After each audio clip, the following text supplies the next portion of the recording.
If you were to look at your wrist right now, could you tell me what time it is?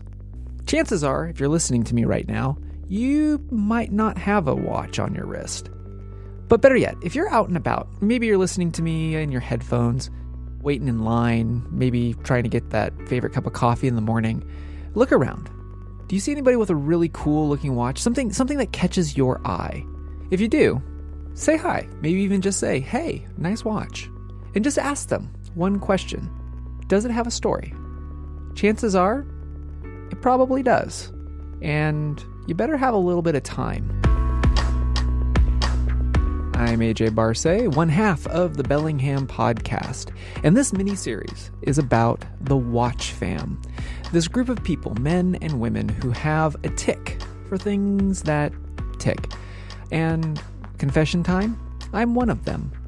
The Watchfam or Watch Family is a group of people who are collectors, enthusiasts, tinkerers, modders, everyone with just a slightly different tick, but always an appreciation for all kinds of watches. So I put a call out to a few people that I know. And specifically, I wanted to know why watches. Because it's funny, that one simple question can lead down to a lot of different rabbit holes. And usually that question, if you talk to somebody who's into watches, usually starts with an origin story. It started for me, my dad. So he was a ship fitter, iron worker, and he always had these beat up digital Casios, and it was full of metal pieces that are stuck to the face, stuff like that. And growing up, you see your father and you want to be like that. So I eventually, when I was about 6 or 7, talked him into buying me an old, I guess retro now, Casio. I forget which model it was, a DW something. And it started there. What this series looks to do is to showcase certain collectors, modders, makers, watchmakers, and bring those stories out. This isn't about the newest piece that's out or some expo in Switzerland. This is actually about real people and real watches.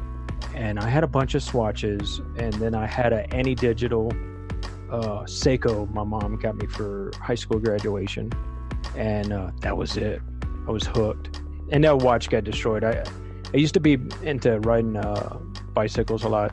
I crashed on the road pretty hard and on my road bike, and it cut all the way through the crystal and the case and the dial. And because in today's technological day and age, really, is there even a place for a mechanical watch? Well, if you ask certain people, the answer is always yes, but not in the way that you may think. Yeah, it's a romantic element to it, isn't it? I think with watches, there's a romantic element, there's a story element to these trinkets, to these devices, because fundamentally, like you said, all they do is tell time. And for some of us, trained in what makes these little mechanical automatons beat, there's even something a little more special about them. It's exciting seeing people get excited, and I love that about the watch industry is there's people that are just so passionate about it. So I think as long as there's people who are excited and passionate and want to do things and want to get together like you and I are now and talk about it, I don't think that it'll die. I've seen more, maybe because I'm in the industry, I've seen more people get way more excited about their watches than, phones, I think. So if this mini-series is of interest to you, you don't have to do anything different. Just be sure that you're subscribed to the Bellingham Podcast where you normally get our show, whether it's in iTunes or Google Play or SoundCloud. And when you see these episodes air, they'll have a little bit of a different designator. It'll be designated AE as opposed to episode EP. And the AE is because of our sponsor. It's sponsored by The Analog Explorer. That's me. You may remember last year I put my passions of photography and travel, and of course, a few of the watches that I have some special stories and connections with. And I put all of that into what I call the Analog Explorer. So if you're interested in learning more about my analog manifesto, check out theanalogexplorer.com, or just stay tuned to the Bellingham Podcast and enjoy taking some time and hearing some stories from those of us within the Watch Fam.